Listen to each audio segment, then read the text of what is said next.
बात बेबाक में आपका स्वागत है। मैं हूं प्रोफेसर देवेंद्र राय। आज मैं आपसे एक नेता के अति महत्वाकांक्षा के परिणामों पर विचार करूंगा। कैसे एक नेता अति महत्वाकांक्षा के कारण वह इतिहास के कूड़ेदान में चला जाने को आतुर है। बात मैं कर रहा हूं महाराष्ट्र के शिवसेना यूबीटी के अध्यक्ष ये उद्धव ठाकरे की। उद्धव ठाकरे कभी कोलकाता कभी बृहन मुंबई के सर्वे सर्वा हुआ करते थे। बाला साहेब ठाकरे के पुत्र थे। उनकी विरासत थी। उनकी विरासत क्या थी?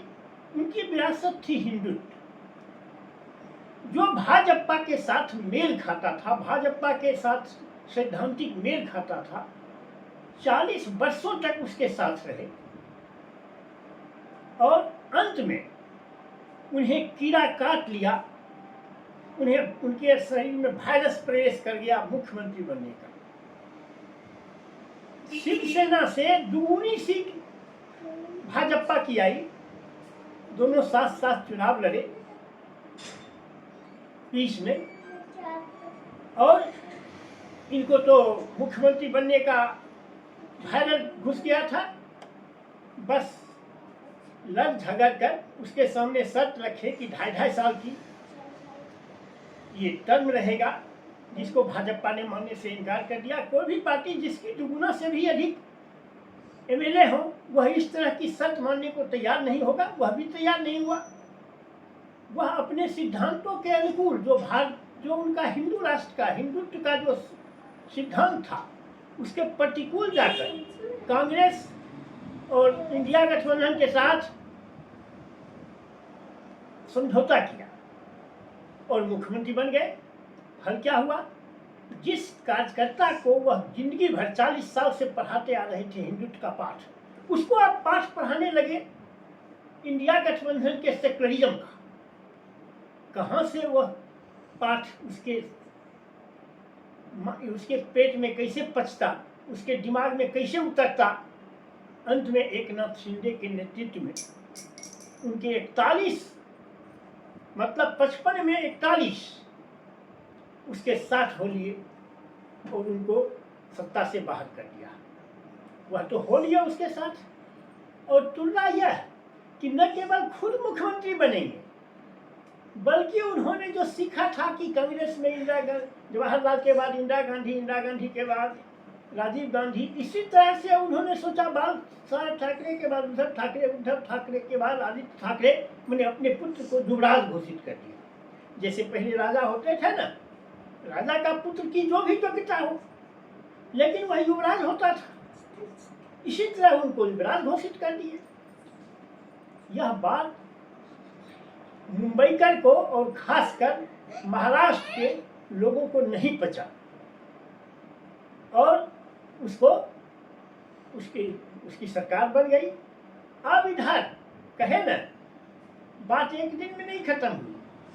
अब इधर उनके 9 जो एमपी जीते थे इंडिया गठबंधन के साथ पैक्ट करके, 6 एमपी भाजपा में चले गए और उसके जो कुछ बचे खुचे एमएलए हैं 15-14, उसमें से भी बहुत लोग जाने को तैयार हैं। अब उनके पास क्या बचेगा? जो बाला साहेब ठाकरे, जो कभी मुंबई में जिनके कहने पर सूरज अस्त डूबता था और उगता था, जिनके आदेश पर उस बृहन मुंबई में भी हार हो गई, बृहन मुंबई म्यूनिसिपल कॉरपोरेशन में भी हार हो गई, सब तरह से घिर गए। अब इतिहास का कूड़ेदान उनका इंतजार कर रहा है। उनका राजनीतिक जीवन अब समाप्त है। या तो वह भाजपा में जाके सरेंडर करें या राजनीति के परिधि से सदा के लिए आउट हो जाए। दो ही उनके पास विकल्प बचा है। इसलिए अति महत्वाकांक्षा पालना किसी भी नेता या किसी भी व्यक्ति के लिए सही नहीं होता है। उसका यही अंजाम होता है। मैं कल फिर और पर बातें करूंगा, लेकिन यह तो स्पष्ट उदाहरण है कि उन्होंने लोकतंत्र को राजतंत्र में परिणत कर दिया। फल क्या हुआ? फल हुआ न घर के रहे न घाट के रहे। अब देखिए आगे होता है क्या।